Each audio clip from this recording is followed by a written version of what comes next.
Matagumpay na isinagawa ang Municipal Arbor Day tree planting activity ng lokal na pamahalaan ng Tigbawan, Iloilo. Katuwang ang kapulisan mula sa Tigbawan Municipal Police Station sa pamumuno ni Police Captain Alfred Mansoy, OIC, at iba pang sektor ng lipunan nito lamang ika-16 ng Setyembre taong kasalukuyan sa Barangay Supa, Tigbawan, Iloilo. Nagsimula ang pagtitipon bandang alas 6:30 ng umaga sa harap ng Tigbawan Municipal Hall bago nagtungo sa Supa Tree Park. Kabilang sa mga nakibahagi sa pagtatanim ay ang mga force multipliers gaya ng New Breed Guardian, Republic Guardians, Citizen Crime Watch, college interns. Naroon rin ang Philippine Coast Guard, First Iloilo Provincial Mobile Force Company, Minro Tigbawan at mga opisyal ng Barangay Supa. Ang aktibidad ay isinagawa upang ipaalala ang kahalagahan ng pangangalaga at pagpaparami ng mga puno para sa kalikasan at komunidad.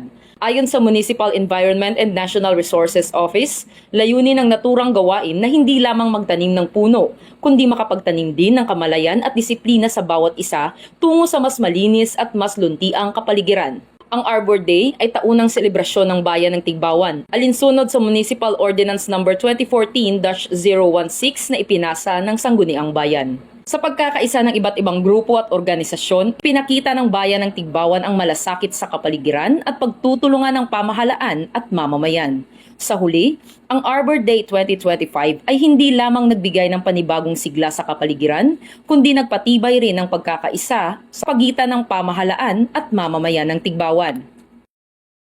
So tulad nga adlaw diya katat sa Barangay Supa para sa aton nga tree planting activity para sa aton nga Municipal Arbor Day. So gapasalamat kita sa mga lain-lain nga mga sectors, mga stakeholders kag partners naton sa aton nga banwa para mapatigayon ang aton nga tree growing activity. Kabay pa nga sa tag sa kasidling nga gintanom naton, natanuman naton ang handom kag paglaom para sa aton mga kabataan kag sa aton future generations.